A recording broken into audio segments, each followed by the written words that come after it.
You want both of them just to say names to camera? Just a second. Are we doing cutaways as well, or are you doing I'll some? do it on this. Okay, so you will do it. Cool. I'll just check this and stuff. Okay. Right. Well done. Yep.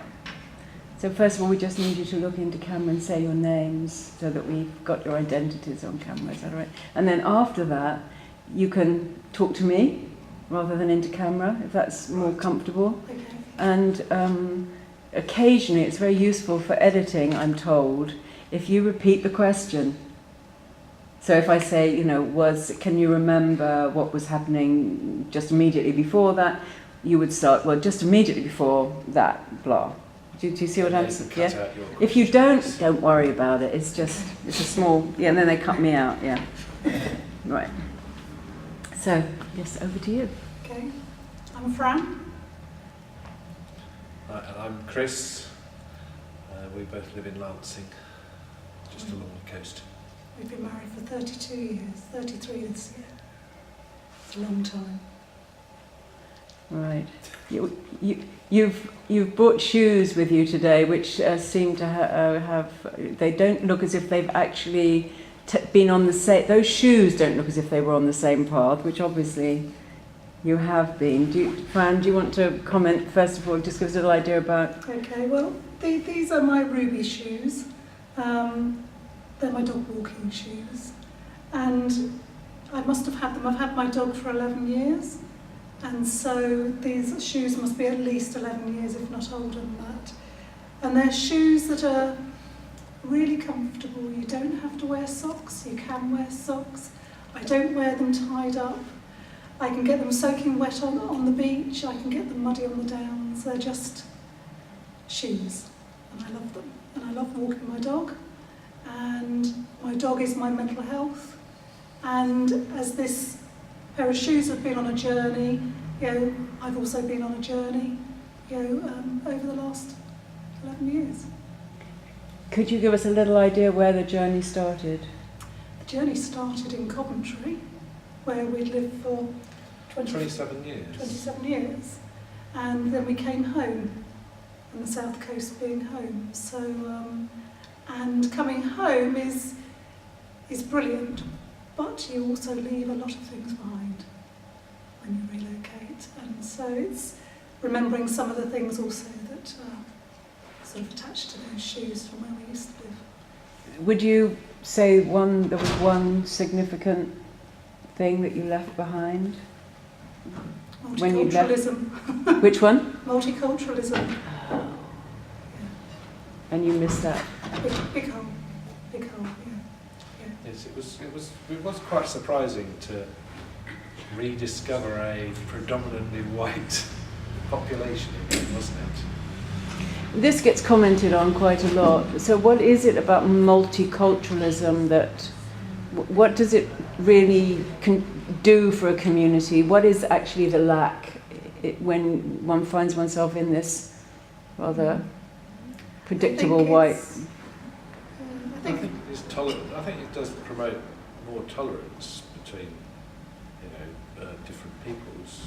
I mean, our children have both been brought up with that multiculturalism, so they would have never even thought about using race or religion as a detrimental thing to say about anybody, because a third of their friends and schoolmates were of different ethnic groups, whereas both we went to schools, different schools, but both of us had sort of one black person in the school, and it doesn't feel like that's changed very much down here. I think for me it's sharing. You would share Eid, you would share Diwali, there'd be the Caribbean festival. It was all about, I don't know, it gave you a much richer. Yeah, and you worked in social care, so me and the kids used to come to Francis's work and mix with people with learning difficulties and physical difficulties. So, all of those things. It's not just race, it's, that multiculturalism is embracing everybody. What did you think you were going towards then? You never, I mean, one doesn't undertake a journey without some sense of going to somewhere. So when you left Coventry, what were you looking for? The sea. The sea, yes. Because the sea gives you a feeling of space. And that was really important to me. When we moved to Coventry, I used to say to Chris, we've got to go and find some water. Yeah, I said, it doesn't matter if it's a stream, a lake, a puddle, we have to find water. And Coventry is actually in the centre of, almost in exactly the middle of England, isn't it? So it's the furthest point in any direction to the sea. So yes, it's about coming back to the sea. It feels like one thing they can't muck up, doesn't it? You look and there's just this unlimited... Yeah. They have mucked it up, of course, but... I think it does give you a different outlook on life to have 180 degrees of your life is sort of empty. Because you might live in the most wonderful scenery in the mountains, whatever, but it does surround you, doesn't it? Whereas the sea, half of it's empty. If you live by the sea, and we live practically on the sea, so we see it every single day. Yeah. So, talking a bit about what you left when you left Coventry, but what about when you leave your home every day with Ruby? What are you leaving then? You mentioned mental health. I'm not... Yeah. I mean, I think Ruby is the one person, or the one thing in my life that doesn't take. And I think that's you know, she and I coexist. We walk together, you know. I think everybody else in my life takes. And I'm just beginning to try and stop that on her. Yeah, I would say Ruby takes just as much, but it's obviously a different kind of taking. She doesn't demand. Well, she begs for it. She doesn't demand anything of me. She gives me and I give her. It's a pretty equal relationship. That is supposed to be the ideal, isn't it?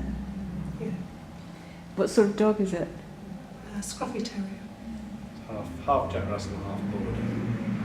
And she's like two dogs. When she's been cut, she looks like a Jack Russell. So that's our summer dog. And then we've got the winter dog, which is the long-haired, hairy hound. So, what about these other... These are the shoes, yes. Well, I mean, the reason we were in the Midlands, because we both were from down here originally, the reason we went to the Midlands was when I left college, I just went for a job. You know, the job was in Uttoxeter, and I didn't think twice about going there. And I spent when we weren't married at that time. You know, we knew we were going out with each other, but I went up to Uttoxeter, and then the place I was working moved to Birmingham, so I moved to Birmingham, and then Francis moved up, and we were going to live in Birmingham, but Francis got a job in Coventry, so we went to Coventry instead. And I was in my first job for about 13 years, and then I got another job, which was sort of slightly more senior and slightly more responsible, whatever. So I bought a couple of suits and needed some shoes to go with that. So yeah, I bought a Van Gill suit from a sort of designer outlet, and I've still got that suit. Like I've still got the shoes. Can't fit in it anymore, but and I bought the shoes. They're not the most comfortable shoes in the world, so they're not shoes that I wear all the time, which is probably why they've lasted so long, because they're about 22 years old, and still pretty good. They're made by Field. I used to sort of hunt around for slightly, unusual shoes. Yes, so they were to sort of go with this new job, really. And so they only really go with this other suit.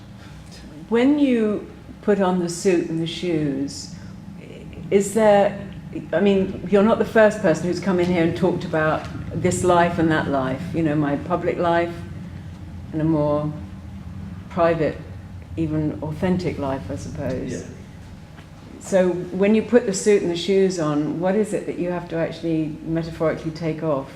I Which don't think it makes any difference to me. I never saw I had a sort of scruffy life and a smart life or whatever. It was just for certain things I'd wear. I was quite comfortable wearing a suit, you know, and quite comfortable being smart. I think I'm quite chameleon-like, you know, so I'm sort of quite comfortable in social, you know, pompousy type situations, as well as in sort of, you know, just mucking around type things. So sort of, you know, I suspect that my accent changes as well in those circumstances. All the world, right? So I don't feel uncomfortable in a suit and more comfortable in your sloppies, but... Okay. You know. Can I ask what your job was? Oh, it was advertising. I worked up in advertising in the Midlands, and eventually got my third job was as a creative director, so I sort of ran a department and was on the board and stuff like that. But I'd always promised myself I would I would do a fine art degree course when I retired. As I say, the opportunity to do that came along a little bit earlier than I was expecting. when I was asked to leave the company, because we didn't agree anymore about what was going on.